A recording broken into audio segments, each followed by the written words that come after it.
Hi guys, welcome back to the channel. FPL Consult here, and in today's video I'm going to share with you guys my early game week 4 transfer plans. I have 2 free transfers and 1.5 million in the bank, so I have quite a number of options available to me. I will discuss all the different combinations of moves that I am thinking about in this video, so hopefully you guys do enjoy it, and if you do, please do drop a like and also subscribe as well if you are new around here. A couple of administrative things before we jump in. The first thing I would say is that despite me sharing my transfer plans right now, I am not confirming any of these moves because there's still the international break to go, and usually injuries pop up during this time. So I will not be confirming any of these moves, and I do advise that you guys also wait it out closer to the deadline before you make your moves so that we have complete information. So if it's kind of better for you, maybe take a break from FPL and log off the app for a little bit.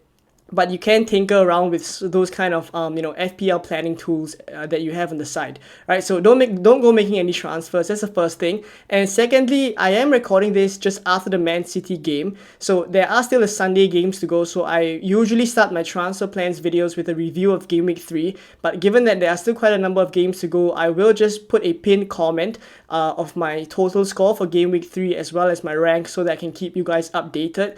But for now, in this video, I just want to kind of focus on game week 4 and take a look at what I plan to do with my team. Right, so looking at game week 4, again, 2 free transfers and 1.5 million in the bank.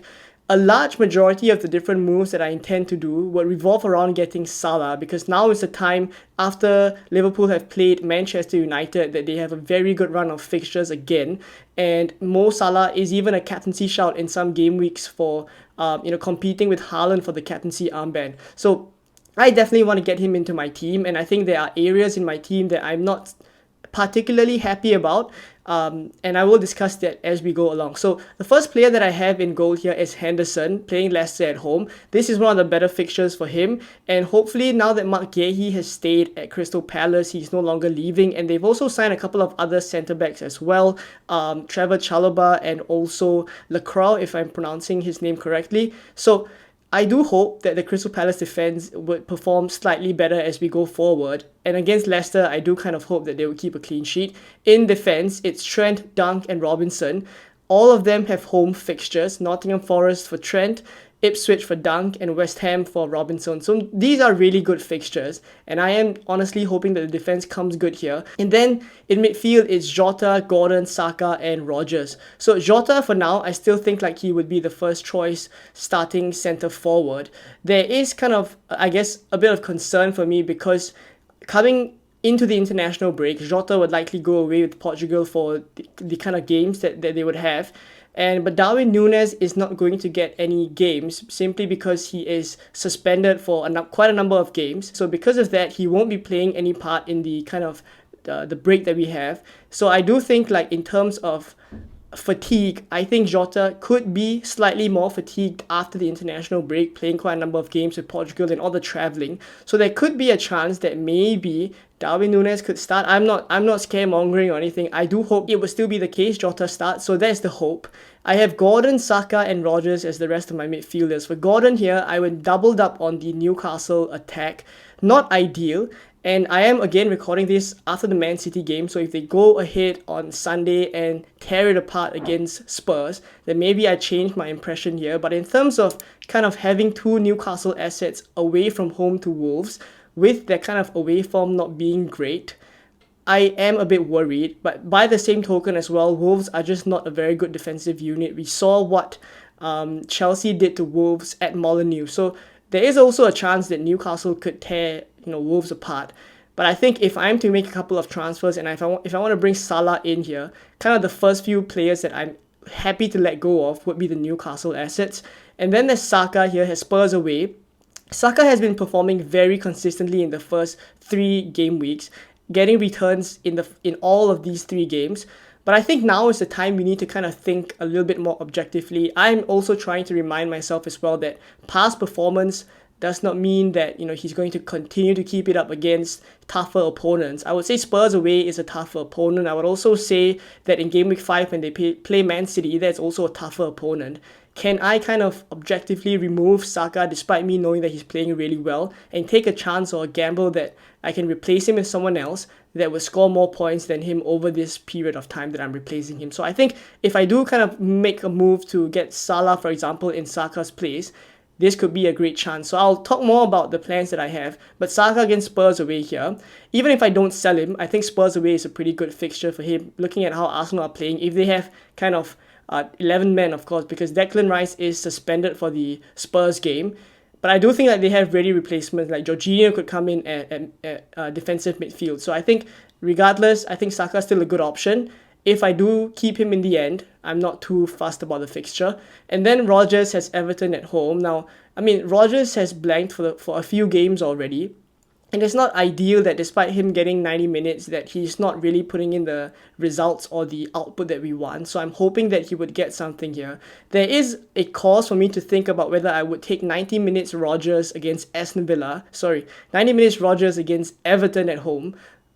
Or do I start Smith Rowe, who's currently on the bench and has West Ham at home?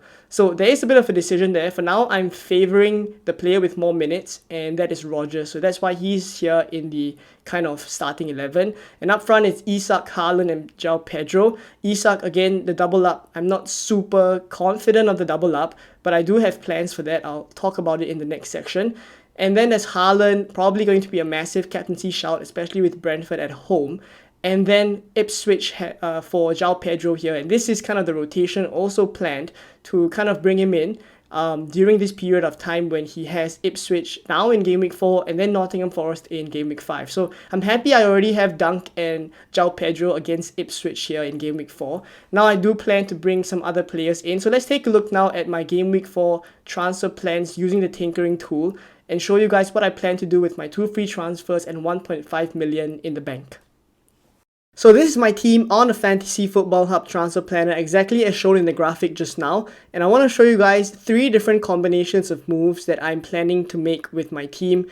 Obviously, I can't make all of them, so I need to make a choice. So let me know in the comments down below after I've shown you guys all 3 different combinations, which one you prefer. I'd very much like to get your opinion on them. So the first move, or at least the first 2 out of the 3 moves that I plan, is to get Salah. The last one will not involve getting Salah, but also involves getting players that I think can improve my team. But I'll cover the Salah ones first. So to get Salah, I think the first and the most obvious way for me is to sell Saka. Right, so let's make that move right now. And this is the first kind of combination that I plan for getting Salah. So I will need more money. I'm 1.1 million short.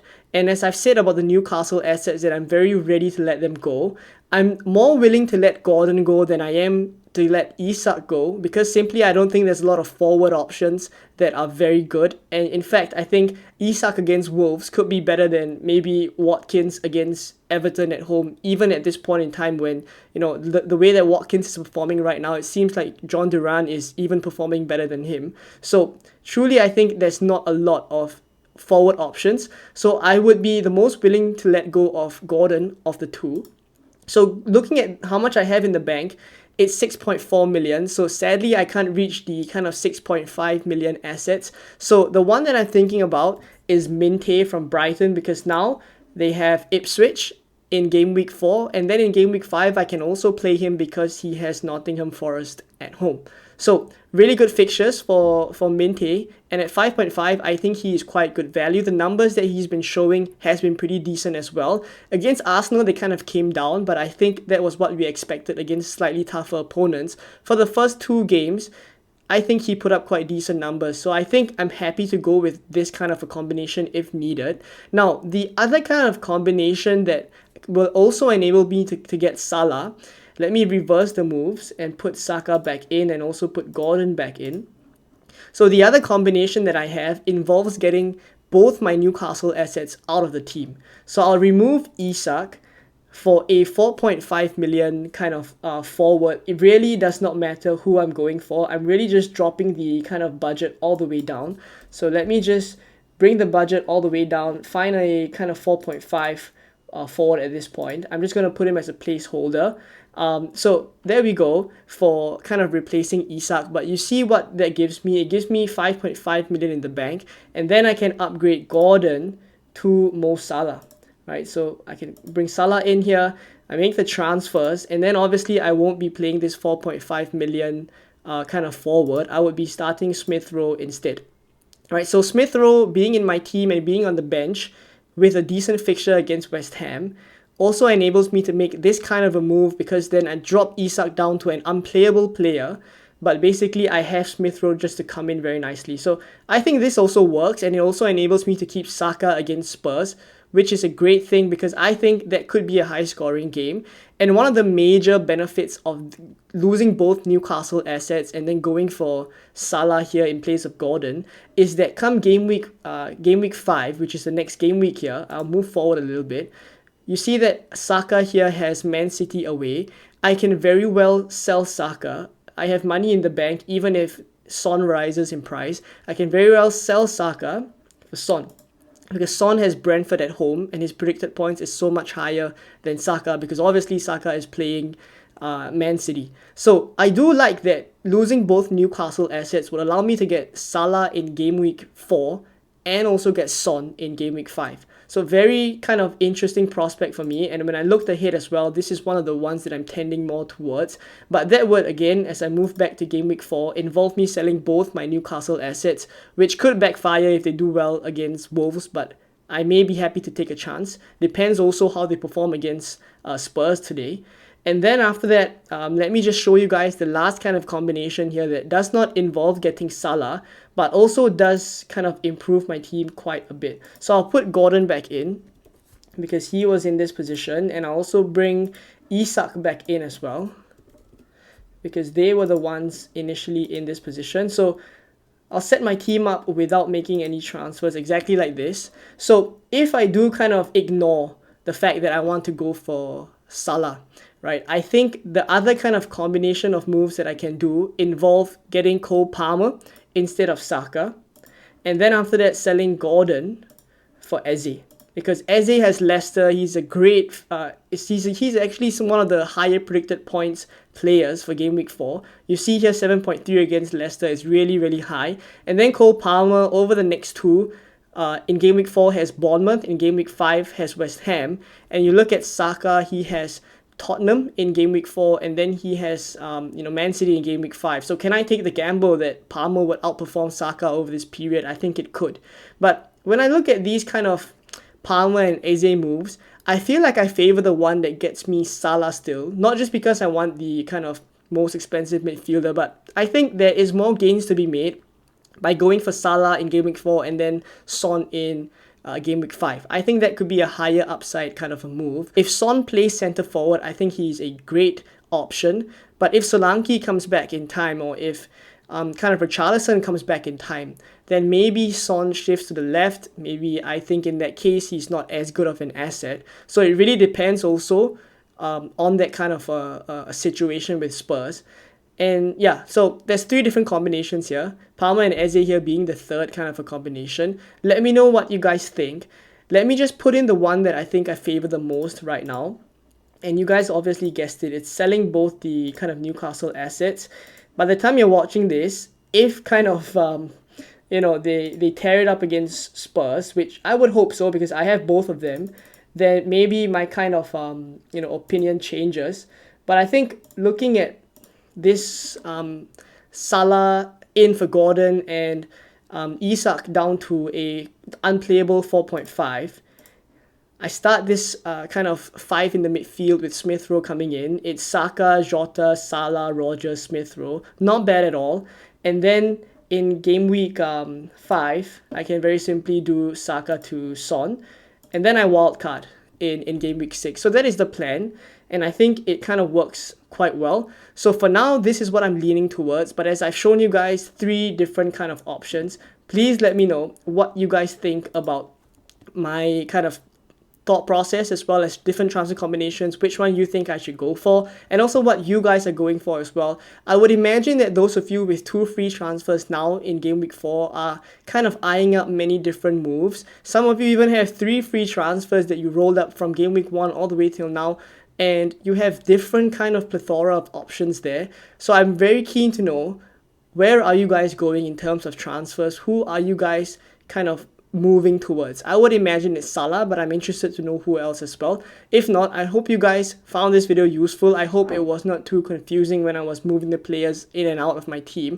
But if not, I'm happy to reply your comments as well. If you have any questions, drop your kind of team dilemmas as well, and I'd be happy to reply them. If not, I will catch you guys in more Game Week 4 content over the international break.